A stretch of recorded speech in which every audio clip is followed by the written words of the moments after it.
Assalamualaikum warahmatullahi wabarakatuh. Waalaikumsalam warahmatullahi wabarakatuh. Salam sejahtera untuk kita semua. Selamat pagi kakak, bos, dan teman-teman sekalian. Kami dari kelompok 2 yang terdiri dari saya, Alfat Nufus, dengan NPM 2213032 sebagai moderator. Memperkenalkan diri, nama saya Estetika dengan NPM 221303208 sebagai fasilitator. Saya Rita Cecilia Francisca dengan NPM 221303201 sebagai fasilitator. Saya Nuraini Triana dengan NPM 221303209. Saya Nebosari dengan NPM 2213 Saya Muhammad Fitri NPM 2213. Hari ini kami akan mempresentasikan makalah kami yang berjudul Bangsa dan Negara. Untuk materi pertama, bisa dijelaskan oleh materi pertama. Baik, saya akan menjelaskan materi tentang pengertian bangsa. Bangsa adalah sebuah kelompok orang. Pengertian bangsa. Bangsa adalah sekelompok orang yang memiliki adat istiadat, asal-usul, bahasa, dan sejarah yang sama serta berkepemimpinan sendiri. Bangsa sendiri ialah sebuah kelompok yang terdiri dari sebuah kelompok orang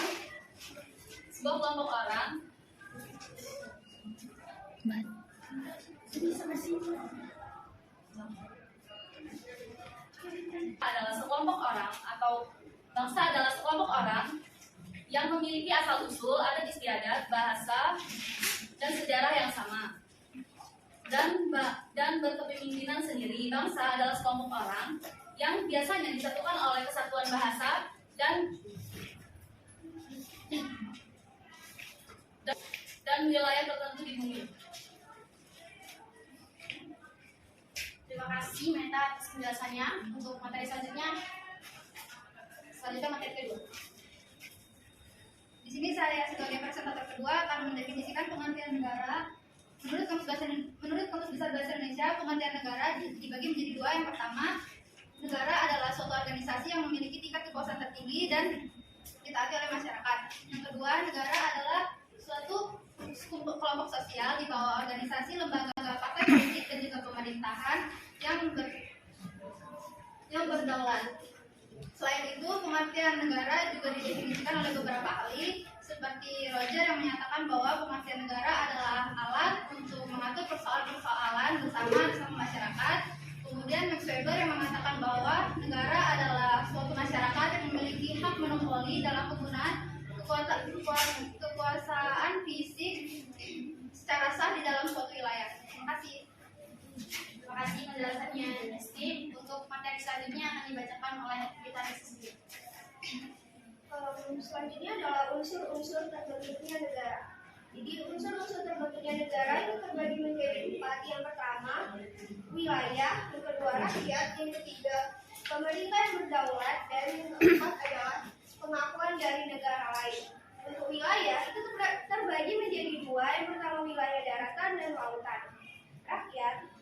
Rakyat adalah kumpulan manusia yang hidup bersama dalam suatu masyarakat penghuni suatu negara. Meskipun mereka ini mungkin berasal dari keturunan dan memiliki kepercayaan yang berbeda.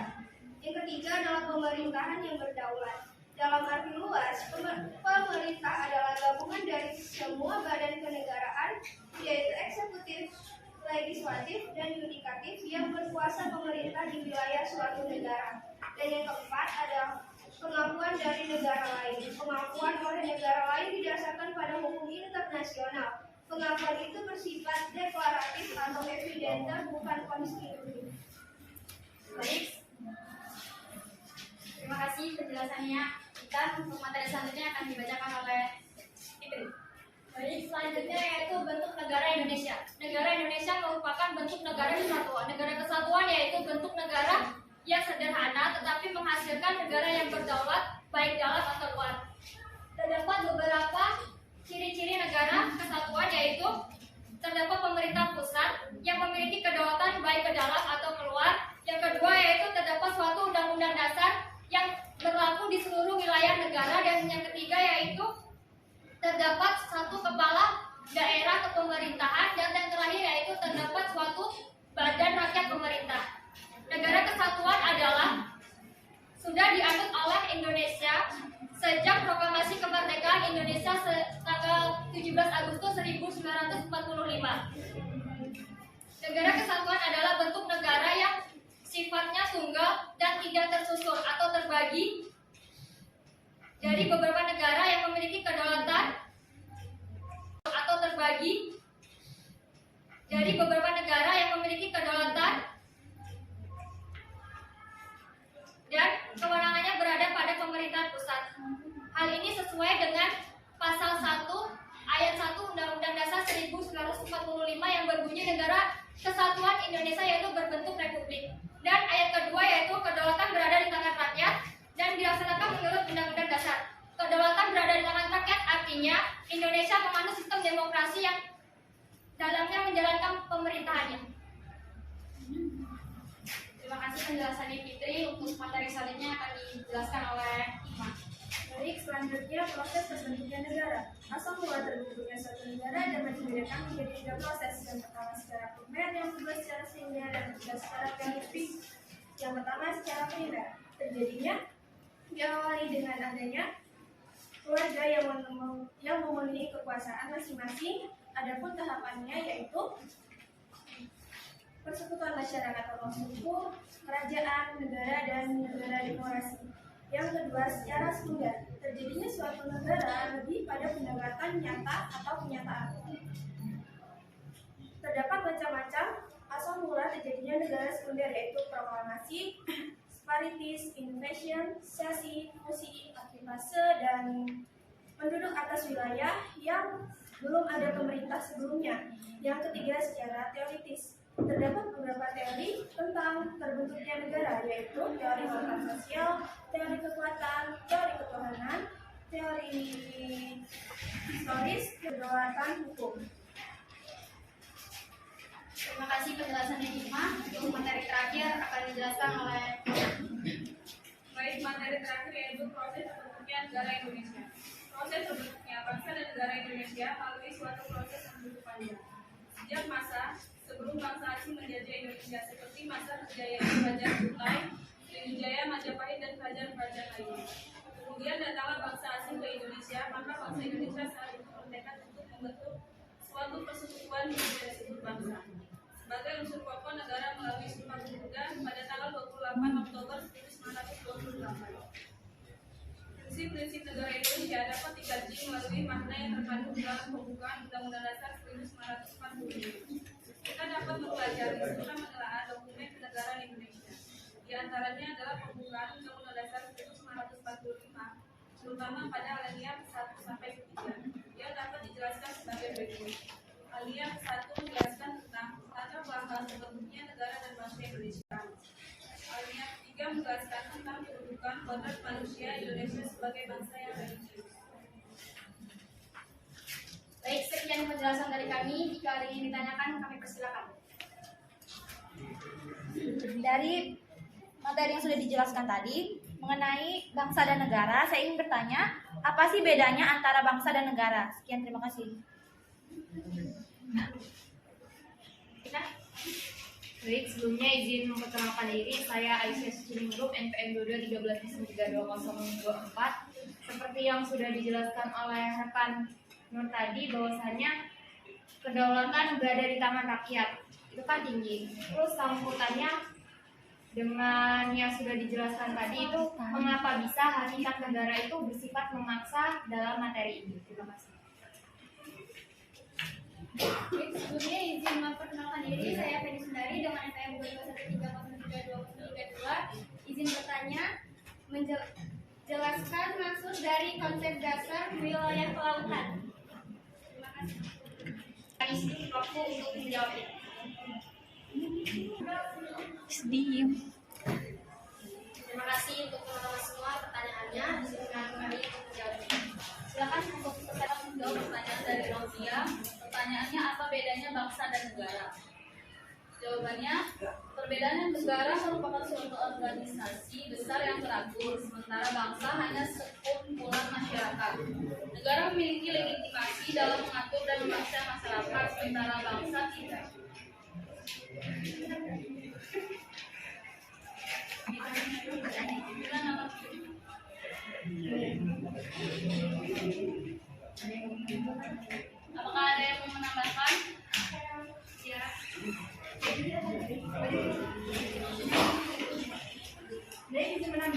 kan jawaban dari Mendagri tadi mereka bilang bangsa adalah sekumpulan masyarakat kan. Nah di sini saya mau menambahkan bahwa rencana kumpulan masyarakat yang membentuk negara disebut sebuah bangsa. Dan dapat disimpulkan bahwa pada dasarnya bangsa adalah rakyat yang telah mempunyai kesatuan tekad untuk membangun masa depan bersama. Terima kasih. Kita bahas lagi. Jika tidak ada, kita akan selanjutnya untuk menjawab pertanyaan yang kedua. Akan dijawab oleh Nuraini. Baik, tadi pertanyaan dari saudari Cia yaitu salah satu unsur terbentuknya negara adalah lautan. Apa? Baik, tadi pertanyaan dari saudari Cia yaitu salah satu unsur terbentuknya negara adalah lautan. Apa yang maksud dari konsep dasar wilayah lautan? Baik, konsep wilayah lautan itu terdapat dua, yaitu konsep res nullius dan konsep res communis. Konsep res nullius yaitu konsepsi yang menyatakan bahwa laut dapat diambil dan dimiliki oleh setiap negara. Dan konsep res komunis yaitu konsepsi yang beranggapan bahwa laut adalah milik masyarakat dunia, tidak dapat diambil atau dimiliki oleh setiap negara. Cukup? Ada tanggapan lagi nggak? Apa dari kalian ada yang ingin menambahkan atau menyanggah jawaban dari presentator kami? Silakan. Yang ingin ditambahkan atau disanggah, untuk selanjutnya kami akan menjawab pertanyaan terakhir dari saudara Aisyah yang menjawab oleh Baik, di sini saya akan menjawab pertanyaan dari saudari Aisyah yang mengapa hakikat negara bersifat memaksa. Ini karena setiap negara memiliki kekuatan fisik secara legal yang berarti semua peraturan perundang-undangan yang berlaku harus ditaati sehingga kemakmuran dan ketertiban negara tercapai. Apakah saudari Aisyah sudah jelas? Memberikan contoh undang-undang yang memaksa. Terus dalam hakikat negara itu yang seperti apa? Atau contoh bisa dibacakan? Baik, saya akan menjawab pertanyaan dari saudari Aisyah. Pertanyaannya, contoh undang-undang yang bersifat memaksa ya. Contohnya yaitu terdapat pasal 22 UUD 1945 yang terdiri atas 3 ayat. Ayat pertama yaitu dalam hal kegentingan yang memaksa, Presiden berhak menetapkan peraturan pemerintah sebagai pengganti undang-undang. Ayat kedua yaitu peraturan pemerintah harus mendapat persetujuan DPR, dan ayat ketiga yaitu jika tidak mendapat persetujuan DPR maka peraturan pemerintah itu harus dicabut. Jadi menurut kalian apakah dari pasal 22 yang disampaikan tadi sudah terlaksana di negara kita? Yes. Pusing nih Pak. Yang sudah itu seperti apa dan yang belum itu yang seperti apa? Yes.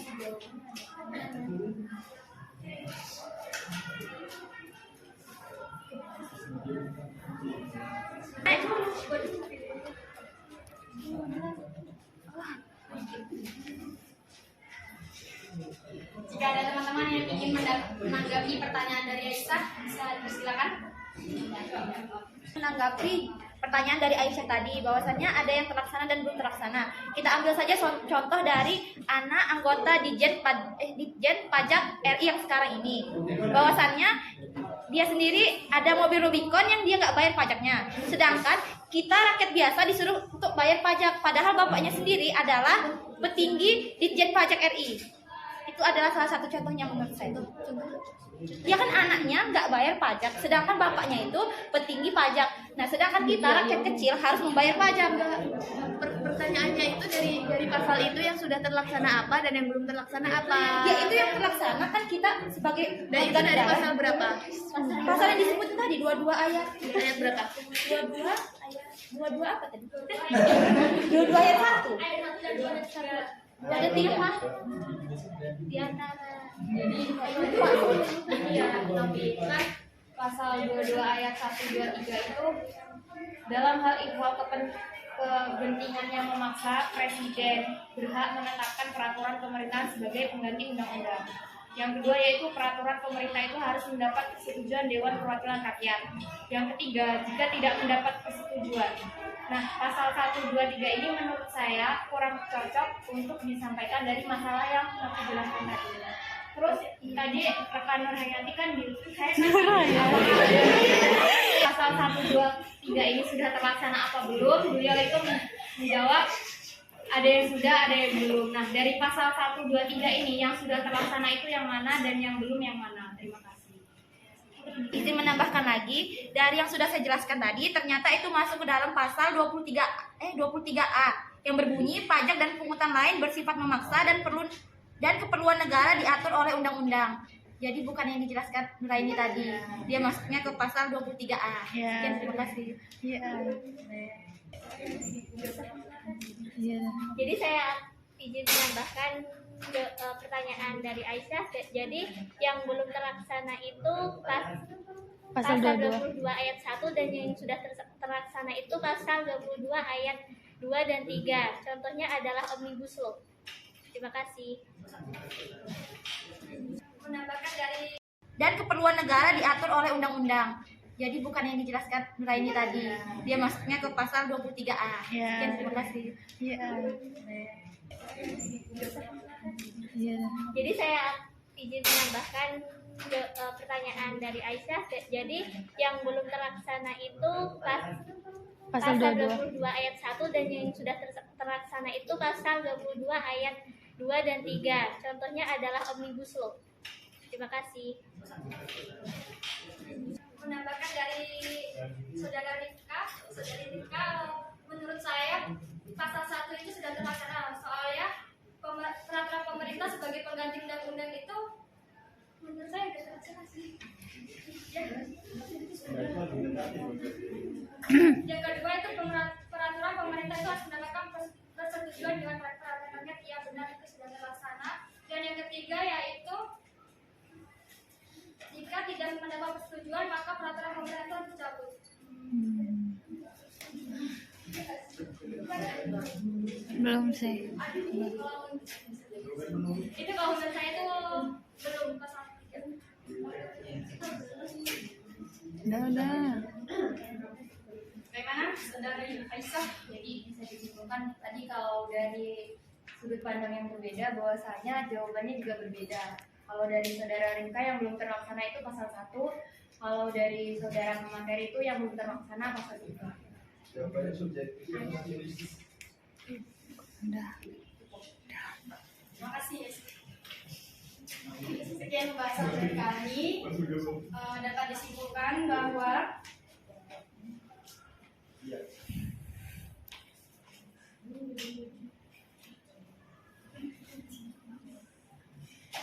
konsep bangsa memiliki dua pengertian, yaitu bangsa dalam pengertian sosiologis antropolis dan bangsa dalam pengertian politis.